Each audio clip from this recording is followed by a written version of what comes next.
What this girl did to keep her job will shock you. Do you know that our pleasures can be our greatest traps?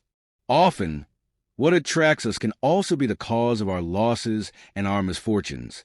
Here is the fascinating story of Clotilde and how a sex tape saved her life. Clotilde was a woman of captivating beauty and with exceptional intelligence. Since her childhood, she shone at school, always first in her class, and her perseverance led her to get prestigious diplomas in banking and finance. Quickly, she obtained a very coveted position at the National Bank, one of the most respected financial institutions in the country.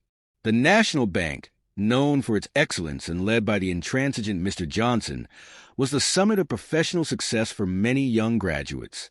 Johnson, the magnate of finance known for his rigor and his demand, was not easily impressed.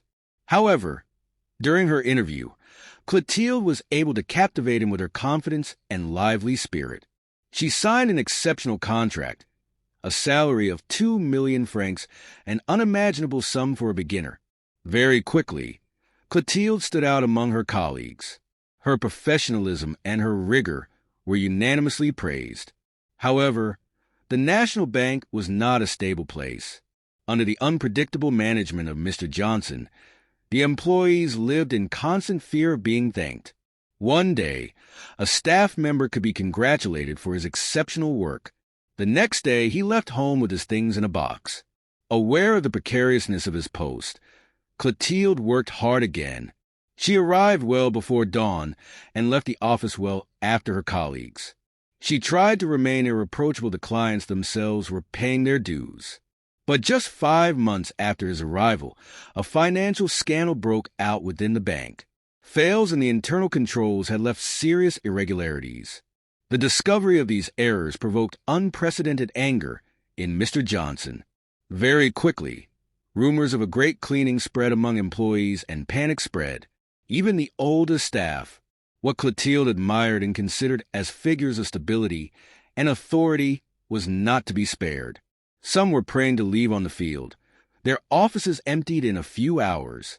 Clotilde, although being one of the most talented employees of this new generation, could not help but feel a deep discomfort.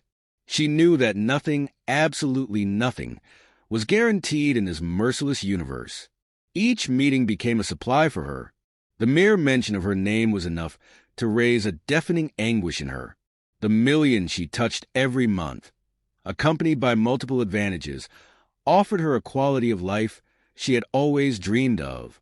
One Friday evening, while Clotilde was finishing her files, with the usual rigor, and was preparing to go home to start a weekend she hoped would be peaceful, a colleague approached her discreetly.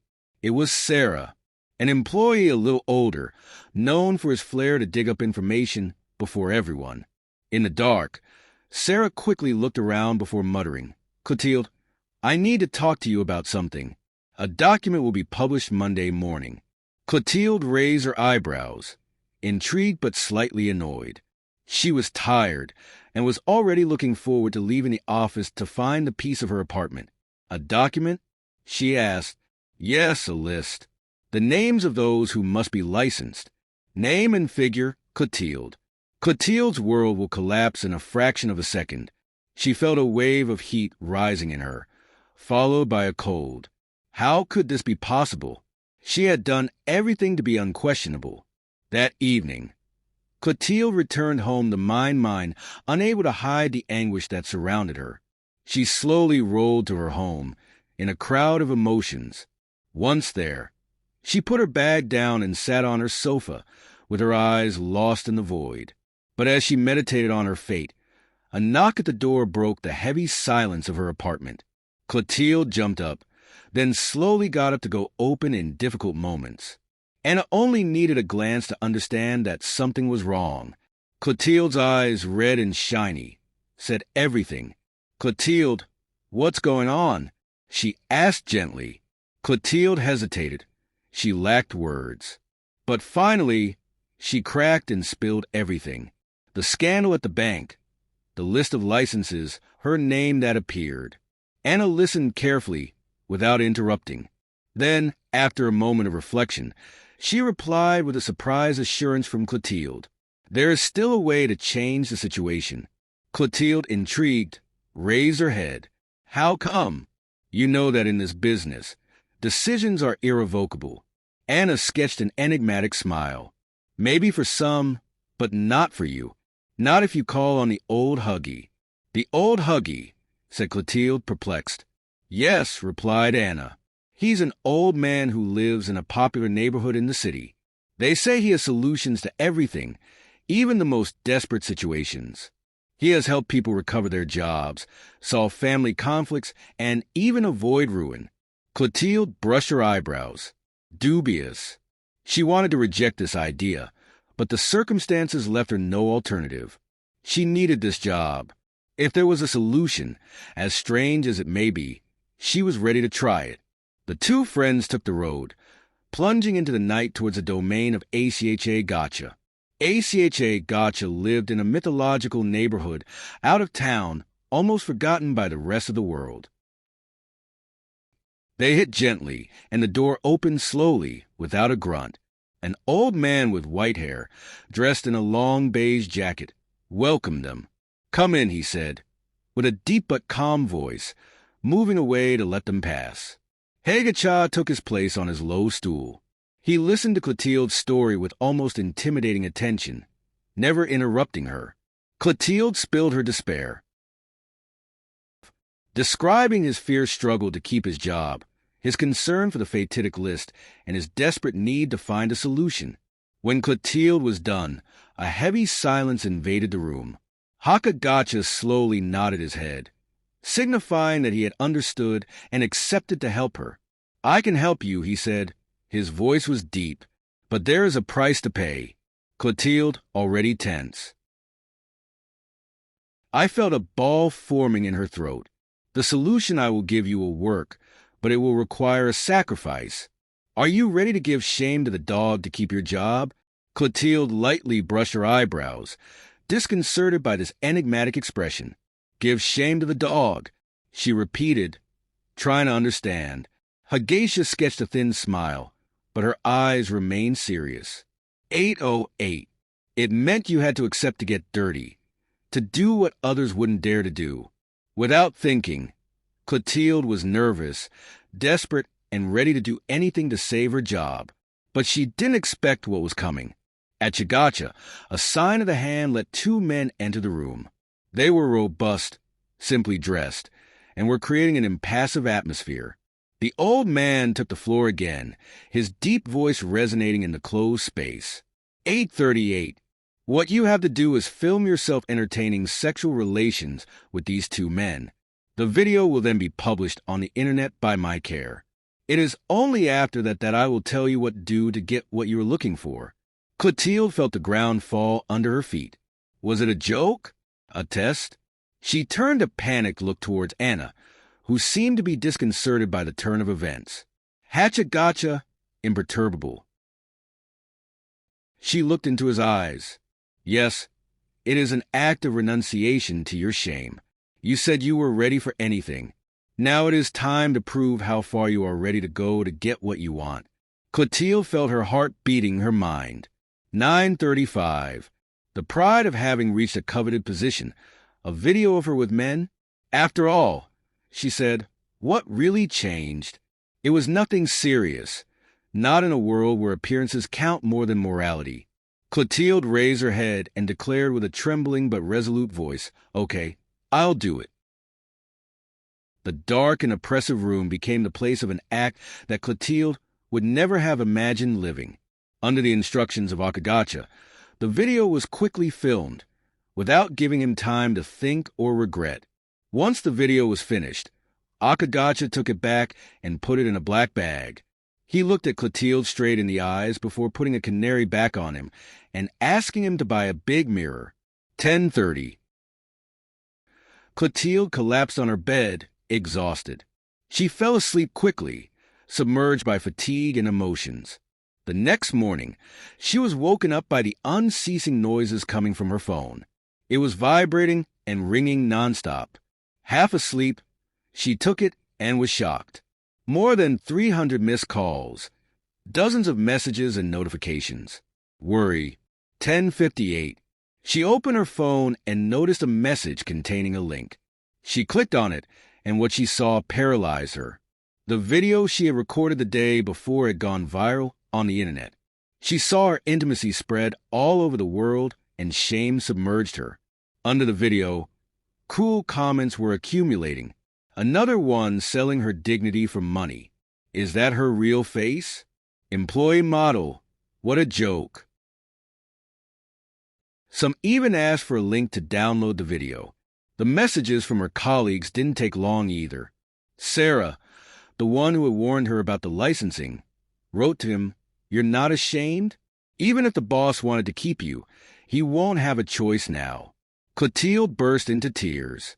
She thought she could take the consequences, but this public humiliation was unbearable. As she tried to catch her breath, her phone vibrated again. This time, an unknown number was displayed. The beating heart hesitated, then ended up hanging. Clotilde pronounced the deep voice of Akagacha. "Don't panic. Everything is going as planned. Now listen carefully. I will tell you what you have to do. Follow my instructions in the letter." Clotilde, the trembling voice, murmured, "I'm listening. Take the canary I gave you and go to your shower. Take care of your toilet and collect the water used in the canary. Once that's done, sprinkle a little on your big mirror. Then wait and observe." Clotilde stayed frozen for a moment, disconcerted by her strange instructions.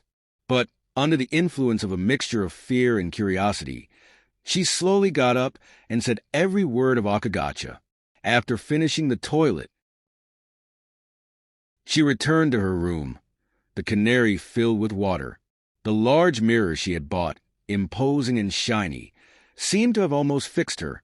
With apprehension, she sprayed water on the mirror, then sat on a chair in front of her, her hands soft. A few seconds passed in an oppressive silence. Then, suddenly, the mirror began to wane, as if its surface had become liquid. Clotilde moved back slightly.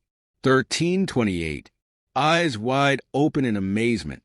Before she could say a word, faces began to appear in the mirror. Men, women, children, fathers and mothers. All those who had watched Clotilde's sex tape, even for a short moment, were staring at her. The crowd seemed endless, each face looking at her intensely. Clotilde, terrified and incredulous. But how is this possible? Hachagacha, always on the phone, answered in a cold and reassuring voice. It is they, all those who have participated in your humiliation, voluntarily or not. Now, look carefully. Their voyeurism will cost them dearly. Petrified, Clotilde continued to observe the mirror. The faces were fading more and more quickly, filling soon the entire surface. Then, 1428, a strange phenomenon occurred. A kind of light energy, barely visible, seemed to escape from each face. These energy flows converged all in one direction, the canary in front of the mirror. Clotilde, paralyzed by the scene, could only assist in this mysterious transfer, without understanding what was happening in front of her. Clotilde, trembling hands, fixed the canary without being able to turn her eyes. This object on cooked soil, up to the ordinary, seemed to be animating.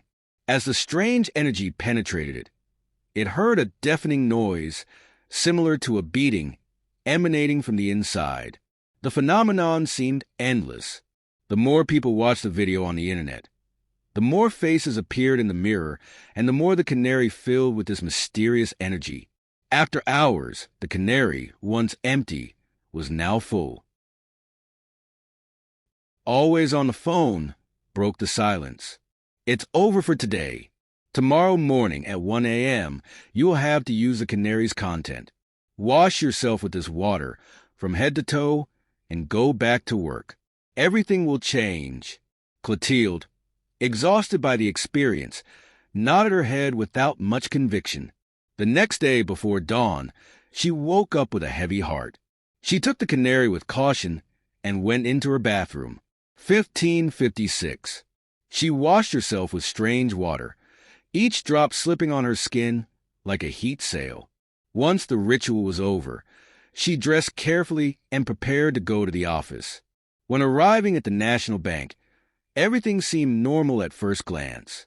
The colleagues went and came, plunged into their tasks, but something in their eyes had changed. As they passed, the murmurs went out and stealthy glances turned away. Clotilde felt an unusual tension, as if she had suddenly become the center of attention.